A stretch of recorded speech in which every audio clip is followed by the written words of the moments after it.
gloire remplisse le lieu.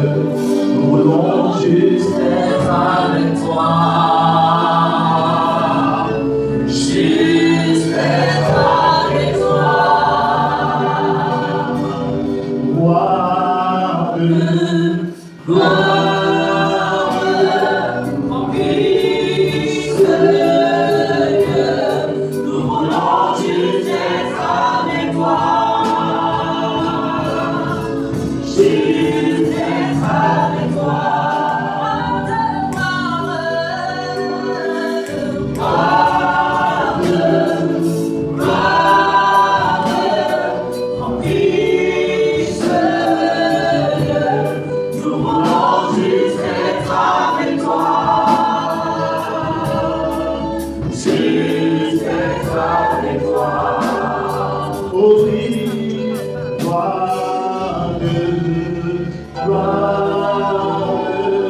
remplisse le lieu.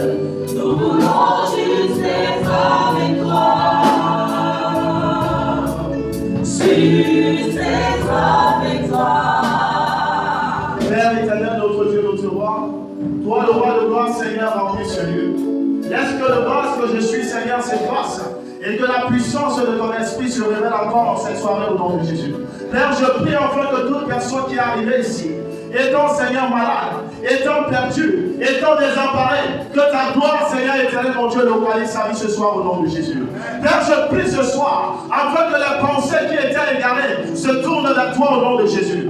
Je déclare ce soir que la puissance du Saint-Esprit remplisse ce lieu au nom de Jésus. Et je déclare par le nom de Jésus, parce que la parole de Dieu déclare dans le livre de Luc chapitre 10 au verset 19 que tout pouvoir nous a été donné pour marcher sur les serpents et les scorpions et sur toute la puissance de l'ennemi, afin que rien ne puisse nuire. Alors Père, nous déclarons ce soir que rien ne viendra nuire à la gloire que tu veux relâcher dans la vie de ton peuple ce soir. Que rien ne viendra nuire à la gloire que tu voudrais relâcher dans la vie de ce ministère ce soir. Père Seigneur, nous te recommandons tous ceux qui nous suivent à partir du moment de TV, que la gloire de Dieu les localise, que la puissance de Dieu les localise et que le Saint-Esprit se glorifie encore en ce lieu ce soir au nom suprême de Jésus. Père, nous te bénissons, nous te rendons grâce. Prends donc contrôle de ce moment et que Seigneur éternel, mon Dieu, tu parles, ton peuple écoute au nom suprême de Jésus-Christ. Amen. Oui, bien-aimés, nous avons plus parlé de la foi. La foi, c'est quoi? C'est être d'accord. C'est avoir confiance. Lorsque tu as foi en ce que Dieu t'a dit, peu importe ce que tu peux voir, tu ne vas pas abandonner. Gloire à Jésus. Et la foi vient de quoi? La foi vient de ce qu'on entend. Nous avons également dit que la foi, il y a le don de foi. Donc il y a des personnes qui ont le don de foi, il y a des personnes qui reçoivent la foi à partir de la parole de Dieu. Gloire à Jésus. C'est niveau par niveau. Mais tout ceci contribue à pouvoir voir la gloire de Dieu. Nous allons rester dans le même thème. Et je vais nous inviter à lire le livre de Jean, chapitre 11, au verset 40. Jean, chapitre 11, au verset 40. Veuillez vous lever, je vous en prie.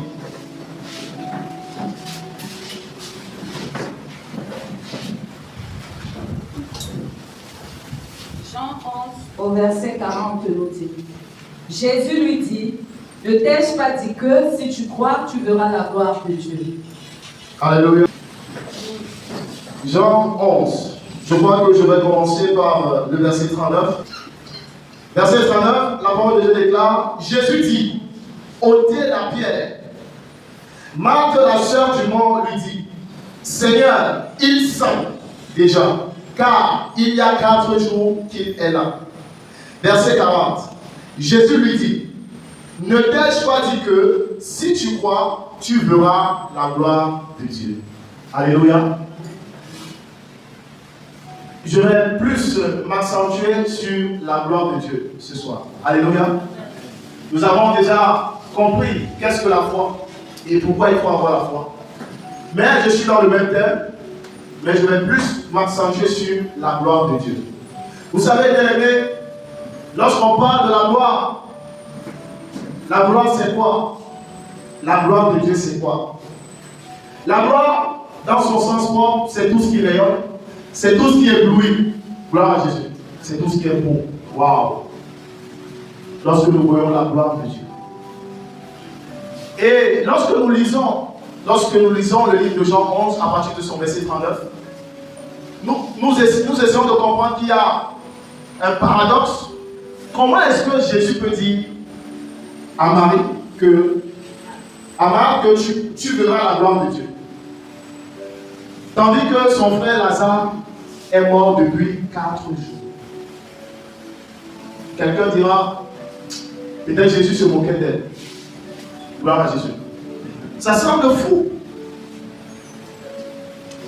Mais Jésus lui dit, ne t'ai-je pas dit? Je m'arrête un peu là. Il faut comprendre que, bien aimé, pour que la gloire de Dieu se manifeste dans une situation dans ta vie, il faut que Jésus dise un mot. Amen. Gloire à Jésus. Jésus a dit un mot pour que la gloire se manifeste. Un homme peut te proposer une gloire, mais c'est une gloire éphémère. Alléluia. Nous allons voir, il y a la gloire de Dieu et il y a la gloire des hommes. Mais Jésus a dit à Marc, ne t'ai-je pas dit? Qu'est-ce que Jésus t'a dit? Tu es enfant de Dieu. Tu es chrétien. Dans ta situation, dans ce que tu traverses, tu te lamentes tous les jours. Qu'est-ce que Jésus t'a dit? C'est sur ce que Jésus t'a dit que tu vas t'appuyer pour expérimenter la gloire de Dieu. La gloire de Dieu dans la vie d'un enfant de Dieu commence par une instruction, commence par la parole de Dieu. Alléluia. Tu ne peux pas rester passif face à une situation, ne pas consulter Dieu et t'attendre à la gloire. C'est impossible. Parce que quoi? Bien aimé, pour que la gloire se manifeste dans une vie, il y a ce que j'appelle le parcours. Dis à ton voisin le parcours. Le parcours. Le parcours. J'ai beaucoup d'estime, beaucoup de respect pour mon papa. Parce que lorsque cette vision a débuté, ça n'avait l'air de rien. Et j'ai eu la grâce d'arriver à un certain niveau, en fait d'arriver un peu tôt, lorsque nous étions encore dans la petite salle, où parfois pendant les cultes, il y avait inondation. Mais aujourd'hui, à travers le monde, on peut voir cette vision. Certains qui sont là peuvent apprécier la gloire de Dieu dans cette vision, à cette dimension. Parce que Dieu fera encore plus grand que ça. Mais nous devons comprendre, c'est parce que notre Père avait reçu une instruction. Et même quand tout balançait, il est resté focus sur ce que Dieu lui avait dit. Et je me rappelle, il lui disait toujours, je n'irai pas chercher la route va venir me trouver ici. Bien aimé, le thème de cette année de la domination spirituelle, ce n'est pas en vain. C'est parce qu'il y aura de l'adversité. C'est parce que nous devons retrousser nos marches pour faire éclater la gloire de Dieu. Amen. Bien aimé, en tant qu'enfant de Dieu, si tu fais pitié, tu ne peux pas expérimenter la gloire de